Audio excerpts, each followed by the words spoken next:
It's my pleasure to introduce Dr. Enrique Caballero, an endocrinologist and clinical investigator. He's the director of Latino Diabetes Health in the Division of Endocrinology and an associate scientist in the Division of Global Health Equity at the Brigham and Women's Hospital. Dr. Caballero is also director of International Innovation Programs in the Office for External Education and the Director of Diabetes Education in the Postgraduate Medical Education Department at Harvard Medical School, where he leads the development of education programs benefiting the healthcare professionals and patients around the world. Dr. Caballero also serves as the chair of the ADA's National Health Disparities Committee, and he'll be talking to us today about health equity in diabetes science and healthcare. Welcome, Dr. Caballero. Thank you very much for the invitation. I really enjoy this type of activities, and thank you all, the fellows, for being here in this activity. I'm the last one in the program, which is always a challenge, but hopefully you'll find some important and useful information from what we discuss today.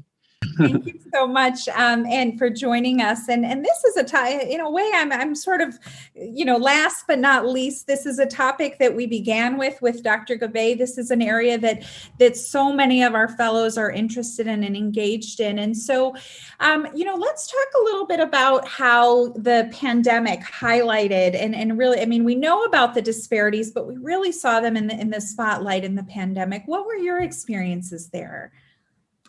Yes, well, I think that what happened with the pandemic is that we all confirmed something that we knew before, but I think that now is at the forefront of the news and obviously for everybody to discuss, and that is that there are populations that have been affected in a more severe way than others, and that is clearly people with chronic diseases like diabetes and others, but within those individuals, clearly those that belong to racial and ethnic minorities, people with lower socioeconomic levels, have been affected. And there's a lot of different reasons for that. I think that part of it is we have known for a long time that controlling diabetes and chronic conditions has been more difficult in some of these populations. But also when it comes to asking them to stay at home, to follow a better meal plan, to be in places where there's not a high risk of getting the disease, et cetera. And then you think about the way of life for many of these individuals where they don't have the luxury of staying at home, that they can follow some of these recommendations. It's not that they don't want to, they just can't sometimes. And then when you ask them to be physically distant from others, when they live in houses, when there's a large group and they live in places where they can't actually separate physically from others very easily, then you understand that there's a lot of reasons why the pandemic has affected many people. And I'm not talking obviously just about our country here, but throughout the world, that's the experience everywhere. So we have known for many years about the fact that there are populations that are affected more, so these disparities that exist. But the other concept I think it's important to remember is inequities. So disparities refers to, let's say, when you find that the prevalence of a disease is more or is higher in a group compared to others. That's a disparity. But there's a reason for that. And the reason is that there are probably underlying conditions that explain why a group has more problems than another. That's where the inequity or the inequities come into place. And we have to admit that in our country, as it happens in many areas around the world, opportunities are not offered in the same way. Not everybody has the same opportunity, and these are the so-called social determinants of health. And that's an area that I would truly invite everyone in the audience today to explore. It doesn't really matter what you're going to be doing in the future in terms of research, in terms of clinical work. You will encounter disparities, you will encounter inequities. And that's an area that I think is very important to embrace.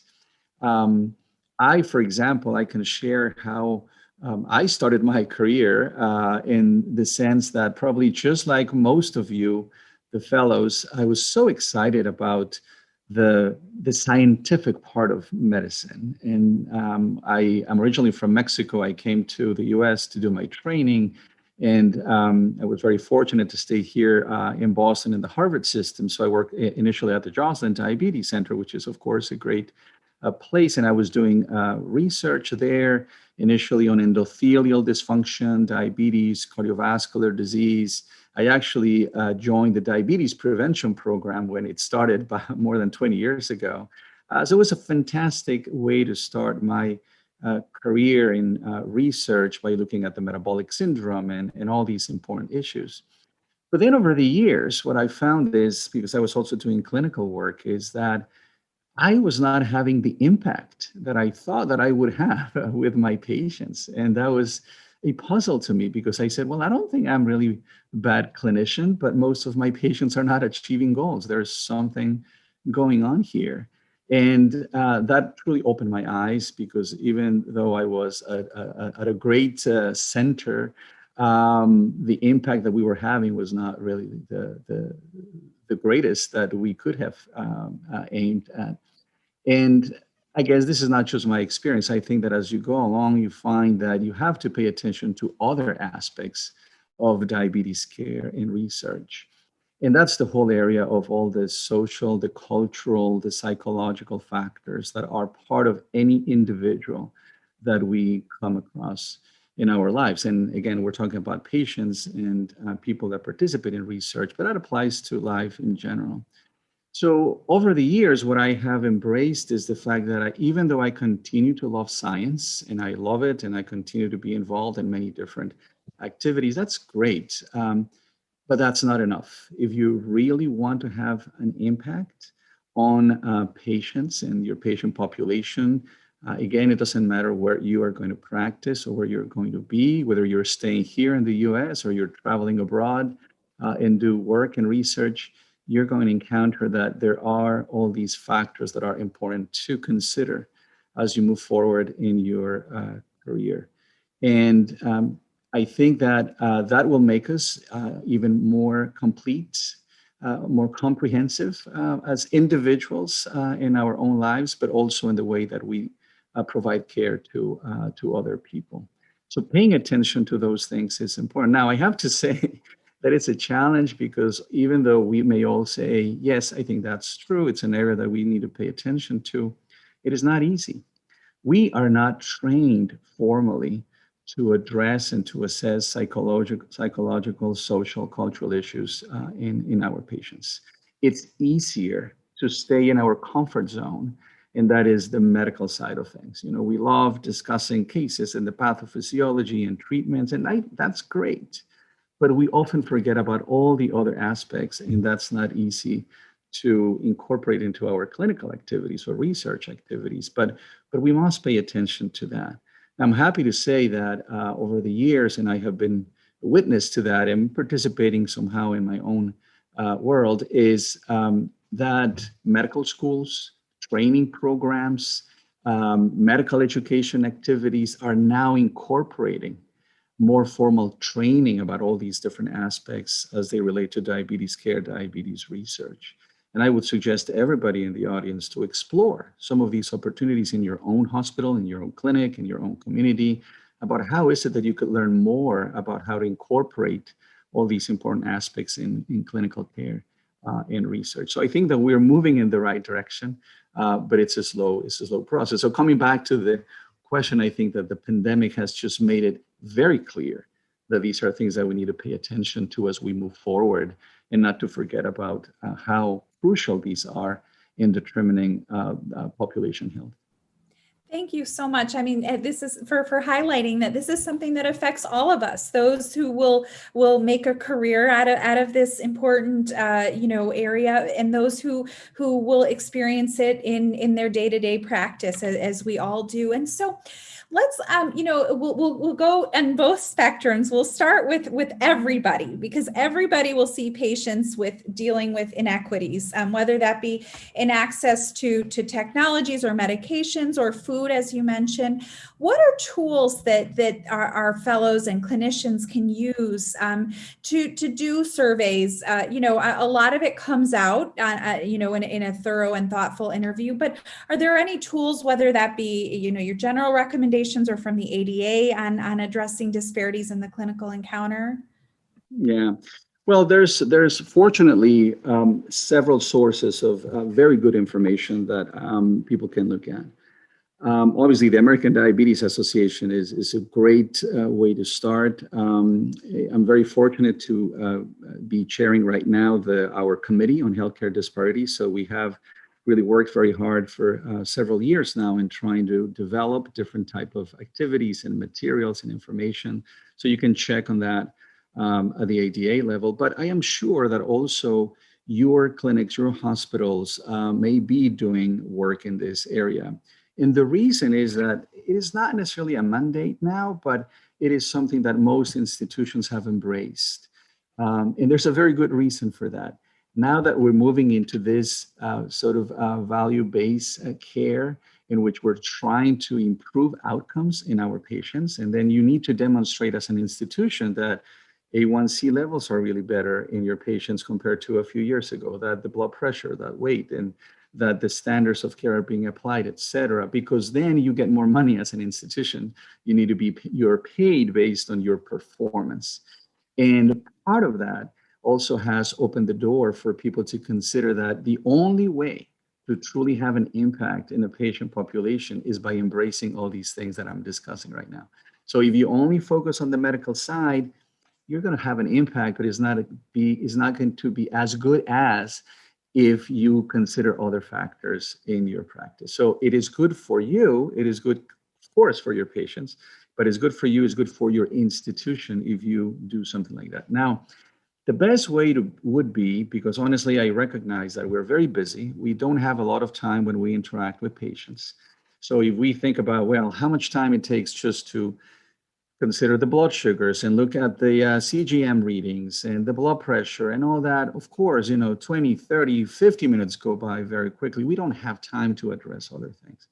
So the only way to go, in my mind, is to find a way to embed all these factors into routine clinical evaluations, and ideally to be part of electronic medical records. For example, where I work now, because as I said, I worked at the Johnson for many years, but I transitioned a few years ago to the Brigham and Women's Hospital. And I'm in charge of the Latino program within the hospital system. And then we have a lot of community health organizations that are affiliated with the Brigham and with the Mass General. So it's a big organization.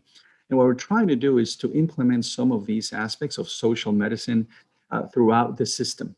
And the way that we have found that it's easier is if this becomes part of the electronic medical record, because that way you don't forget about asking all these things, because there are so many things that are going to distract you and that you, of course, need to concentrate on because they're important. But if there's something that reminds you, have you assessed transportation issues? Have you assessed food insecurity? Have you assessed emotional, psychological issues? Have you assessed, all these other factors that we may forget?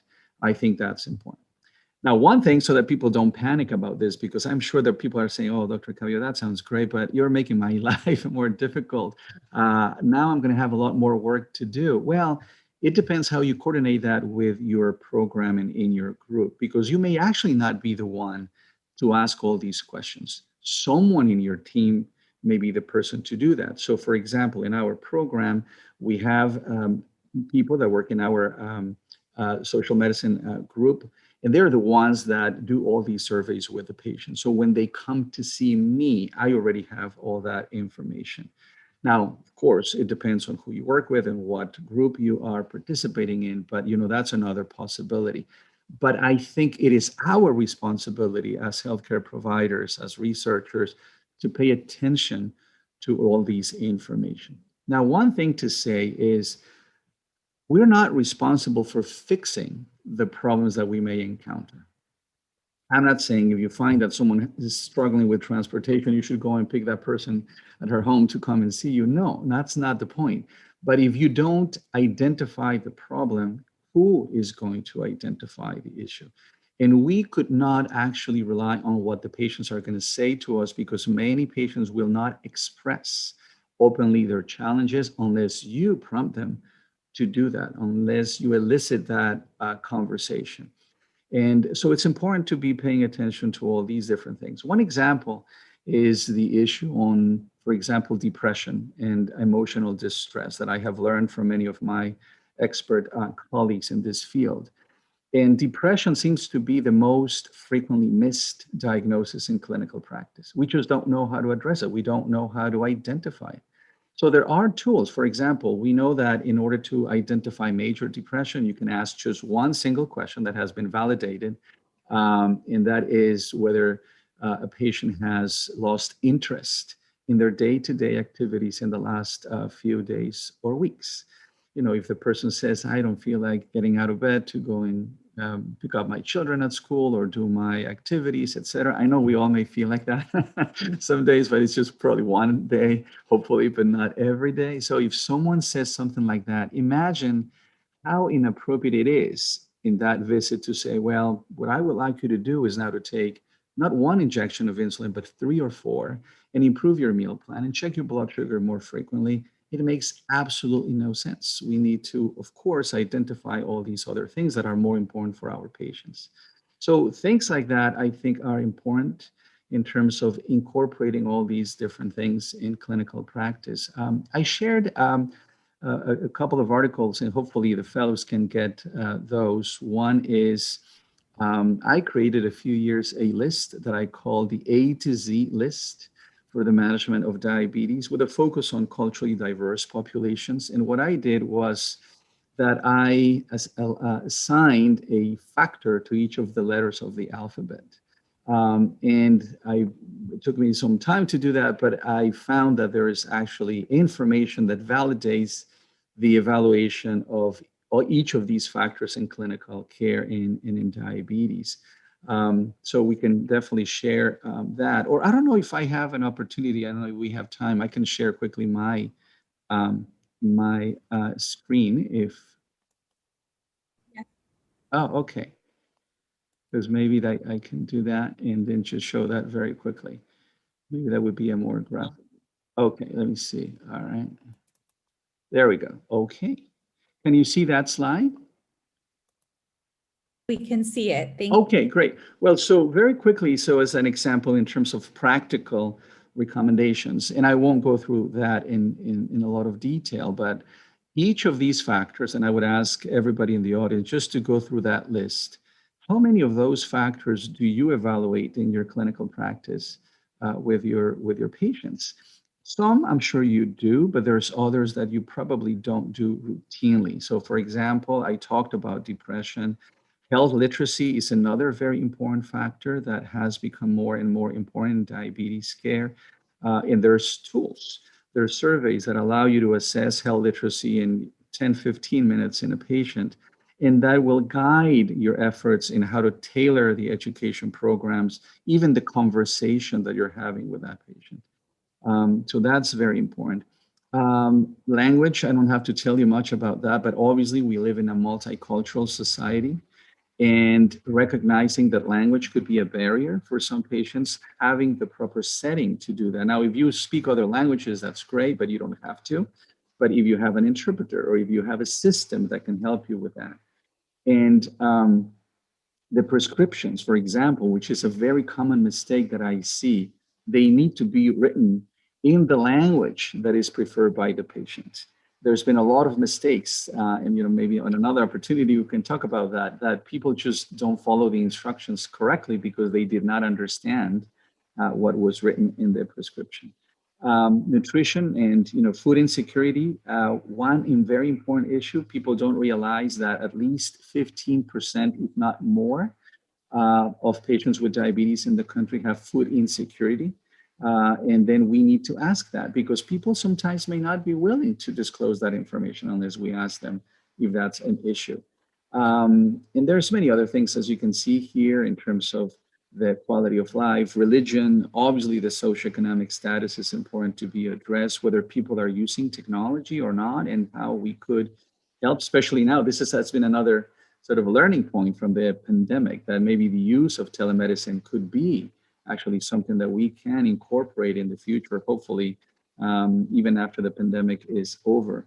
The fact that we may have unconscious biases as well, something to explore on our own, and asking the patient, about their own perceptions about the disease, about what's happening, and not just to come to an encounter telling them what to do, but to really listening to them. I think that's very important. And sorry, exercise. I couldn't find anything else for exercise for X, so I came up with that. But I know that's not the way you write it. But and then the patient-centered approach, which of course it is crucial. And then I ended up with zip it because there's actually studies that have shown that clinicians are the ones that speak the most in all the encounters and not the patients.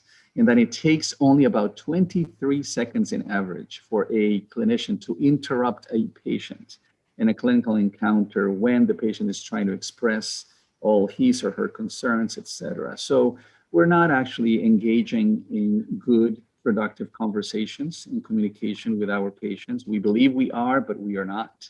So there's a lot of areas of opportunity to improve in terms of how we establish that connection, that collaboration with our patients, which will be crucial regardless, again, as I said, of what area of endocrinology or diabetes or wherever you're going to end up working in research or clinical care. I think that will be a very important aspect to consider. This is such a nice and comprehensive assessment. And I think, one of the frustration is that especially junior, I think we get more used to this as we advance, but it is that you can't do anything about certain areas, as you mentioned, for example, transportation. But sometimes just by assessing things over and over in patients, you start to see patterns, and that helps you identify sort of systemic problems that then you can advocate for resources for. Just kind of looking at this, going to Alexander's comment. And bridging this into research, how do you make these systematic? And let's operate not with a center like Jocelyn, which is or where I'm lucky to practice. We now have even a social worker, but in smaller practices, how can we make these things more systematic? And then I'll transition that to my colleagues who are interested in getting into disparities and inequities research. How do we study these after we've systematized them? Yeah, I think that there's a lot of research that is needed because what I said is that there is some evidence that many of these factors are important. They're associated with diabetes-related outcomes. There's no question about that. Now, are there any studies that demonstrate that if you do what I said in terms of, well, let's address all this together, let's do it better, can we demonstrate that outcomes are definitely improved? There's no such a research right now. I think that's where we need to go. There are, of course, efforts that have demonstrated that a particular strategy helps diabetes control. For example, I'm a fan of the shared medical appointments, the group medical visits, and I do that with my patients, and they work very well. And at the Brigham, we're now implementing this in a wider level. And there are studies that show that works as a specific strategy. But when we look at everything that we need to do a lot more research in that area. But as I said earlier, and then just to answer the question about how to make it more systematic, I think that it starts with your own activity, with your own clinic, with your own hospital. And I would guarantee that almost all hospitals now are embracing this one way or another, because everybody believes that this is the right thing to do. This is the most important thing. Working in an area that is going to have an impact on your patients and the patient population as a whole is the right thing to do. It is an important area of medicine, a very important area of life. It's an area that I have to admit, not everybody is very interested in. When you go to, for example, the wonderful ADA scientific sessions every year, there's 2 lectures at the same time, one on the latest clinical trials in cardiovascular disease, and then another one on behavioral health and social aspects of care. I can guarantee that 95% of the people are going to be in the one on the clinical trials. And that's important. That's a fantastic, I love it. I may actually be there in some cases as well. But I think that we need, if we are really serious about improving diabetes care for all, And I am very glad that the ADA has truly been behind this effort for many years now. We need to consider all these other factors. And so I think that institutions are also supporting some of these activities as well. That's really great. But as I said, it needs to be part of the routine clinical evaluation. In research also, for example, if you are going to do research, most organizations and agencies like the NIH will ask you to demonstrate that you have efforts to include people from different backgrounds, from different socioeconomic levels, from different race and ethnicities, because that's an effort that, whatever we do needs to reflect the population that we serve. And in this country, we live in a multicultural society, and we need to help absolutely everybody. And I think that's just aligned with what we're discussing today about bringing all those opportunities to clinical and research work. And I think as a bridge, I think one of the most important things you highlight is that we have these tremendous scientific advances that are presented at the keynote big presentations, but why we don't see these translate into significant improvements in A1C in the population is because of a lot of these inequities. And so this research really is, and not just the research, the practice is so important. And so we really are so grateful for the work you do and your colleagues. And I wish we had more time to discuss this. We're nearing the end now.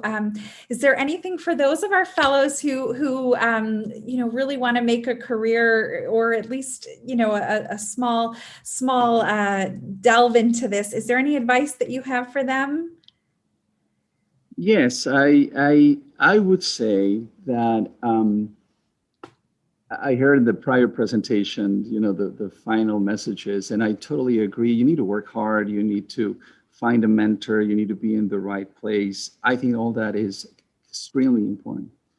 But I would add that you need to be where your heart is. You need to do the work that is going to be rewarding for you. And that may or may not be the same that other people are doing. That may or may not be the one that is going to pay you the most. That may or may not be the one that is going to allow you to get a promotion faster, or that is going to allow you to publish more papers than other peers, etc. We live in a very competitive world. There's no question. But my sense of success is that everything that sometimes we strive for, and that is recognition, publications, papers, and promotions and all that, that's totally secondary. It's great to have those things, but that's secondary in my mind. What really matters is that you are doing work that makes you feel proud, that you know that you're really doing the right thing and that you're helping as many people as you can, and then you're impacting their lives properly. So this may be a call for some of you in embracing some of these areas as you move forward in your clinical and in your research careers. But as I said, even if you don't do that full time, or that's not the area that you will focus, you will have to address these things one way or another, regardless of the area that you go into, because this is just part of our lives, and that's the part of the lives of all the people that are going to be taken care of. So I just wish you good luck.